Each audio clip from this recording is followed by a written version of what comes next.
Hello there, welcome or welcome back to my channel, or if you're new here, hi, my name is Samantha and this is my channel where I talk all about books.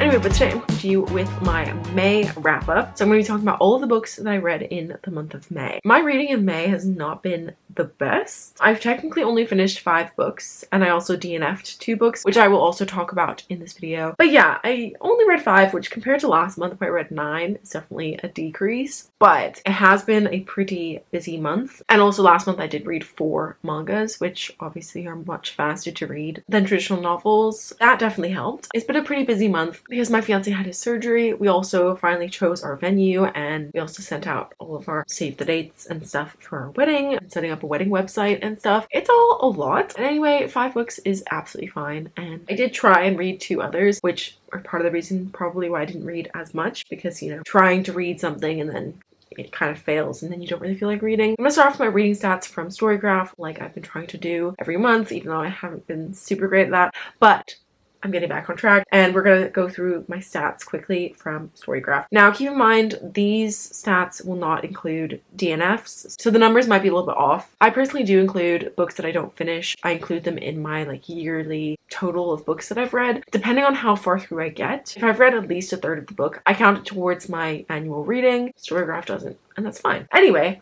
let's get into it. As you can see, Storygraph tells me that I read 5 books, which I think I read 7, but anyway. It tells me I read 5 books, which totaled 2,245 pages, which is like 250 pages more than last month, which is pretty good. I didn't listen to any audiobooks in the month. I need to get back into audiobooks because I was going through a little phase there where I was listening to audiobooks quite often, and it's a really good way for me to get some reading in while I'm walking to the station or whatever. But at the same time, I don't want to pressure myself and make myself read an audiobook when sometimes I just want to listen to music or whatever, so it's not the end of the world. But in terms of the moods, 2 of the books I read were tense, 2 were lighthearted, 2 were emotional, and then we got sad, reflective, mysterious, funny, dark, adventurous, all that jazz. In terms of pace, 1 of the books I read was fast-paced, 1 was slow-paced, and 3 were medium-paced. All of the books I read were between 300 and 499 pages, which is the range that I typically fall into. I really have not been picking up big books recently, and I need to. Yeah, I've been picking up the sort of medium-sized books recently. I would like to get more into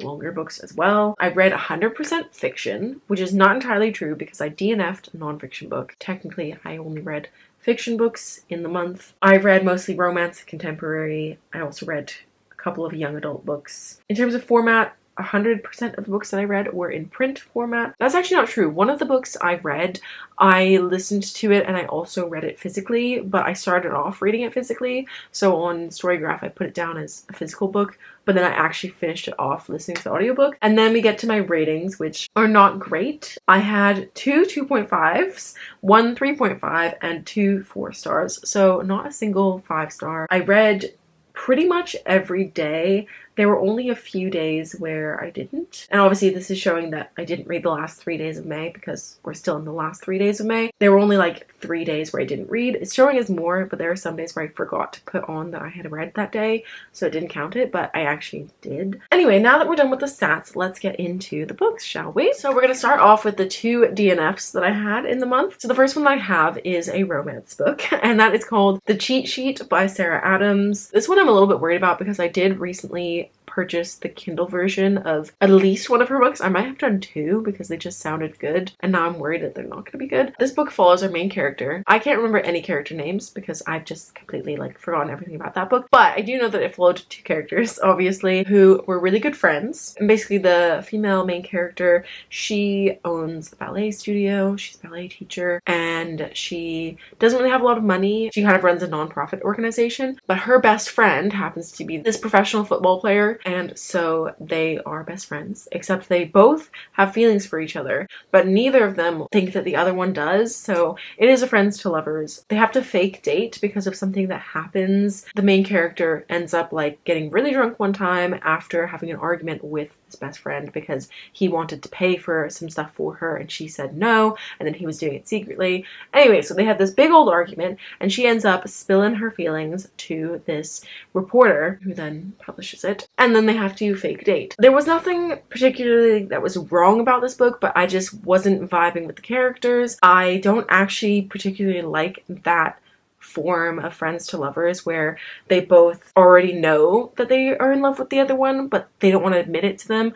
I don't like that particular type of friends to lovers. I prefer it where they're friends and they don't actually realize that they have feelings until later on in the book, you know, as it develops. Then they're like, oh wait, this is more than friendship. Like, that's the type of friends to lovers that I like. I did not like this type of friends to lovers.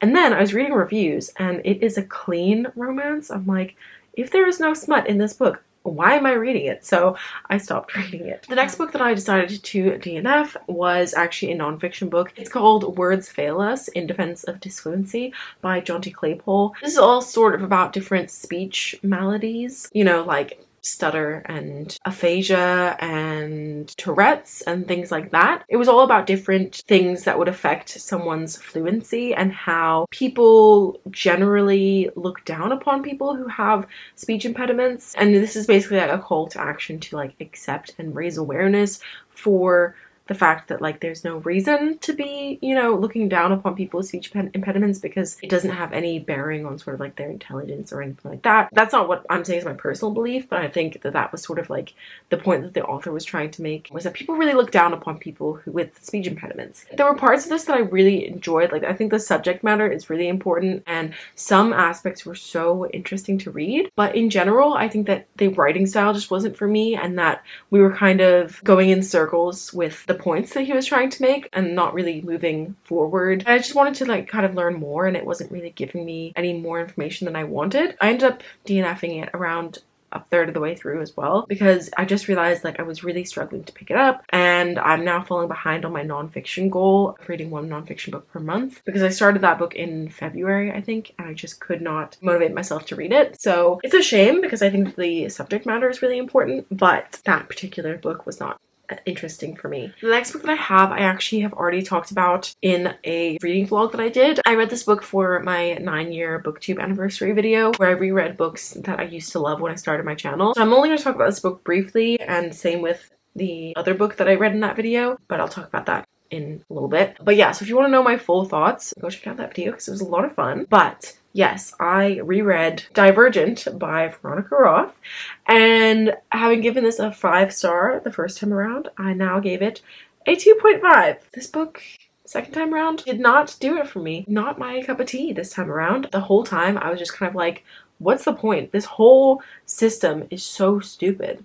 Like, I don't get it. And yeah, I didn't enjoy that very much, so I gave it 2.5 stars. But yeah, as I said, if you want my full thoughts, please check out that video of me celebrating 9 years on booktube. And yeah, I'll talk all about this in that. The next book that I have to talk about is one that I literally just finished last night, and I also gave this one 2.5 stars. So I decided to read Good Girl Complex by Elle Kennedy because my friend Evie had read the second book, Bad Girl Reputation, I think, and she gave it like 4 stars or something like that. So not even that high of a rating, but whenever I'm looking for romance recommendations, I always go to Evie because she reads a ton of romance. So I saw that she read the second book in the series, but I decided I'm actually gonna read a series in the correct order for once. I'm gonna start with the first book. So yes, this is the first book in the Avalon Bay trilogy, and it basically follows our main character, Mackenzie, who's this girl who comes from a rich family. She is about 20 years old. She kind of has her whole life like planned out already by her parents. So she's already got the cookie cutter boyfriend who also comes from a wealthy family and is all set to take over his father's company when he graduates uni. Anyway, but Mac has already kind of broken the mold a little bit because she did a gap year to set up her own company, but now she's just starting university, ready to be with Preston and perform her good girl duties and not break the mold, until she meets Cooper, the town bad boy, who's got like loads of tattoos and he's like such a townie and he drives a truck. I was gonna say a motorcycle, but he doesn't drive a motorcycle, but you know. Anyway, he's the town bad boy and like he's not even like that much of a bad boy. I don't really know where that comes from, but he's just had a rough upbringing, to be honest. And I think also he's a bad boy in the sense that he's not what Mac's parents want for her. But they meet and Mac starts to realize that maybe she's not happy with the lifestyle that she has already planned out for her. Maybe she wants more, and part of that is from the really hot chemistry between her and Cooper.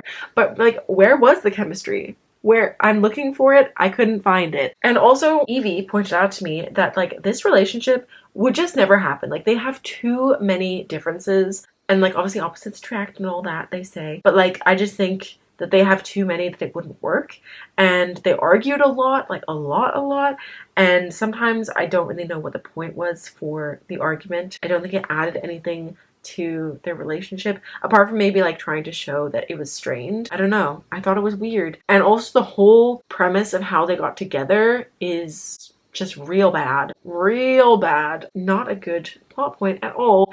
And I thought it made it very predictable. Like I knew what was gonna happen very early on, and towards the end I got so bored I started skimming a little bit. I'm not gonna lie, it just felt really long, even though it's not. It's like 350 pages, but it felt very long. I was considering reading the sequel. Then I thought about it. I was like, I don't like the characters that are gonna be in that book enough to read that story, you know? So I'm not gonna read that one. I am still interested in reading her off-campus series, which starts with The Deal. I don't know.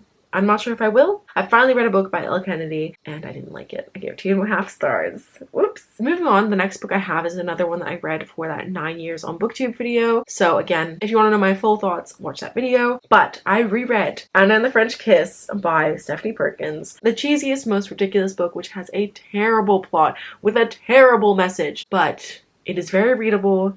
It is still fun. Is it good? No. Are the characters annoying? Yes. But did I have a fun time with it? Yes. I gave it 3.5 stars. Do I think it merits that? No. I think it deserves a 2 in terms of the actual book. I think it deserves a 2. In terms of my enjoyment, I would give it a 4. So 3.5. But really it should be a 3, actually, by that logic. So maybe it's more like a 3. 3.5, somewhere in that range. I did have a good time with it, but it's not a good book by any means. The next book that I have is actually one that I do also have a video where I already talked about this a bit, so I will link that video up in the card. It was my Jonas Brothers readathon vlog. I hosted a readathon this month. I forgot to mention that at the beginning, but yes, I hosted a readathon at the beginning of the month and it did not go well. I don't think anybody else participated, but that's fine. But I mean, for my own personal reading, it didn't go well. I only read one book, which was Force of Nature by Jane Harper. This is a thriller set in Australia in this rugged landscape where basically 5 women are going on a corporate retreat and they're going hiking through this rugged landscape, and basically only 4 women come back, and the woman who hasn't come back has actually already been working with the police to be the whistleblower for this company. And so yeah, it's like, why did this woman not come back? What happened? I really enjoyed this one, surprisingly. I found it so immersive and addictive. I read it in like 24 hours. I really enjoyed my time reading it. I thought it was super atmospheric. Is it the best book I've ever read? No. But I think that it was just an easy read, like in a way that like romance is an easy read. It's just like you don't have to think about it. It's kind of formulaic. You can guess the plot if you want, although actually I guess romance is like you already know where it's going. But like with thrillers, you can guess it if you want, but it might surprise you. It didn't surprise me. I did actually guess the ending, but that's fine. But yeah, I really enjoyed my time reading this, more than I was expecting because I don't really read thrillers. So yeah, really enjoyed this one, surprisingly so, and I gave this 4 stars. And the last book I'm going to talk about is another one that I gave 4 stars, and this one was such a weird one because I could not work out for the life of me how I felt about this book. I was very confused by it. But anyway, that book was Tomorrow and Tomorrow and Tomorrow by Gabrielle Zevin. I finally read this book because it has been very hyped up, and yeah, I still don't really know how I feel about this book. I ended up giving it a 4 stars in the end, but I just don't know, you know? It's a weird one. But basically, this book follows our 2 main characters, Sam and Sadie, and they meet as children and they kind of bond in the hospital over playing video games. And then about, I don't know how long later, maybe like 10 years, they run into each other. They're both going to university and they basically decide to make a game together. And it just follows their friendship over the years as they form this business together and how that kind of impacts their relationship. I was sort of put off by the book by the fact that in the synopsis it talks about video games a lot. And so I was thinking, oh my god, is this going to be like super video game heavy? And I wouldn't say it is. Like, they're definitely mentioned, but you don't have to like video games to enjoy this book. But it's mostly just about sort of like relationships between people, and specifically Sam and Sadie over the years. But yeah, I thought it was a really good book. Like, you can see why it's had so much acclaim, but at the same time, it didn't move me the way that it moved so many other people, I think. And I actually had a similar feeling when I finished Normal People by Sally Rooney, where I was really confused because I was like, I don't know if I love this book and if it's changed my life forever, or if this is a book that I'm just gonna read and like I enjoyed it at the time and then I'm not really gonna think about it anymore. Like, I didn't know how much of an impact it was gonna have on me, but I felt like it could have been one of those books where it did have an amazing impact on my life. But I don't think this book did. I think, you know, I enjoyed it. I think it's memorable, but I don't think it's going to change my life. So I gave it 4 stars. I will say I love Marks. He's a character in this book and I love Marks. I also like, in terms of Sam and Sadie, I didn't really like either of them. And I think that was another thing that I had with Normal People, where I didn't actually like the characters, but I wanted to read about them. I wanted them to have a happy ending, you know? I don't know, this book was a lot. It is definitely a lot, but I enjoyed it overall. So I gave it 4 stars. But anyway, yeah, those are all of the books that I read in May. Hopefully in June I read, you know, a 5-star. At least 1 5-star would be nice. And yeah, I mean, as you can see, I'm definitely this year being pretty ruthless with DNFs. I'm like, if I'm not enjoying a book, I'm just gonna stop reading it because I'm reading so many books from the library that like, it doesn't matter. It's not like I've wasted my money on the book. So yeah, I'm gonna keep doing what I'm doing and be ruthless. And then hopefully I can just find books that I love and enjoy so much. But yeah, that was not the case in May. Not that I had a bad reading month, but I could have enjoyed books more. But part of that was my own fault in doing a vlog where I knew I was going to be reading books that I probably wouldn't like that much because it had been 9 years since I'd read them. Enough rambling. That is all that I have for this video. So thank you so much for watching. I hope you liked it. If you did, please give it a thumbs up. If you're new here, feel free to subscribe down below. And if you made it all the way to the end of the video, leave me a sailboat emoji for a good girl complex because that's, you know, set near the sea. So yeah, leave me a sailboat emoji if you made it to the end. And I will see you very soon with another video. Bye! You in the backyard of your old farm in the summer. Stayed there for 3 weeks where we learned to love each other. Wrote you letters, sent a message to you that day. Skip to the present.